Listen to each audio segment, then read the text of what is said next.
আসসালামু আলাইকুম friends, welcome to GA technology. আজকের ভিডিওতে আমি আপনাদের দেখাবো কিভাবে আপনি আপনার হাতে থাকা ফোনটি দিয়ে একটি ছবির ব্যাকগ্রাউন্ড রিমুভ করবেন। তো সবার প্রথমে আমরা আমাদের ফোন থেকে যে কোনো একটি ব্রাউজার ওপেন করে নেব। তো আমি আমার ফোন থেকে গুগল ক্রোম ব্রাউজারটি ওপেন করে নিলাম। ক্রোম ব্রাউজারটি ওপেন হওয়ার পর আমরা সার্চ বারে গিয়ে লিখব রিমুভার বিজি।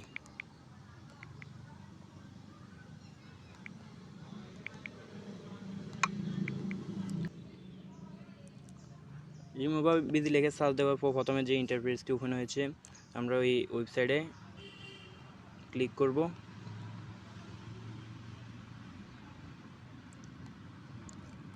ওয়েবসাইটটি ওপেন হওয়ার পর আমি আপলোড ইমেজে ক্লিক করব।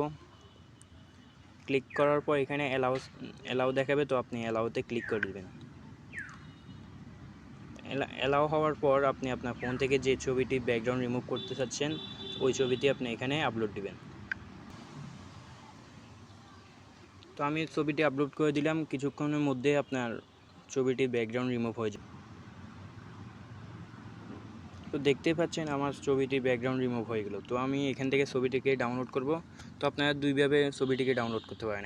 প্রথমে যেটি দেখতেছেন শুধু ডাউনলোড লেখা, এখানে দিলে আপনার ছবিটি একটু ঝাপসা আসবে, আর যদি আপনি ডাউনলোড এইচডিতে দেন তাহলে আপনার ছবিটি একদম ক্লিয়ারলি আসবে। এখানে আপনাকে একটি অ্যাকাউন্ট খুলতে হবে। তো এখানে আপনি ইমেল আইডি এবং আপনার পাসওয়ার্ড দিয়ে আপনি সাইন আপ করতে পারেন, আর যদি না চান তাহলে আপনি কন্টিনিউ উইথ গুগল দিয়ে দেবেন। আমি কন্টিনিউ উইথ গুগল দিয়ে আমি আমার যে কোনো একটি জিমেল আইডি দিয়ে অ্যাকাউন্টটি খুলব। তো ভিউয়ার্স, আজকে ভিডিও এতটুকুই। সবাই ভালো থাকেন, সুস্থ থাকেন। আল্লাহ হাফেজ।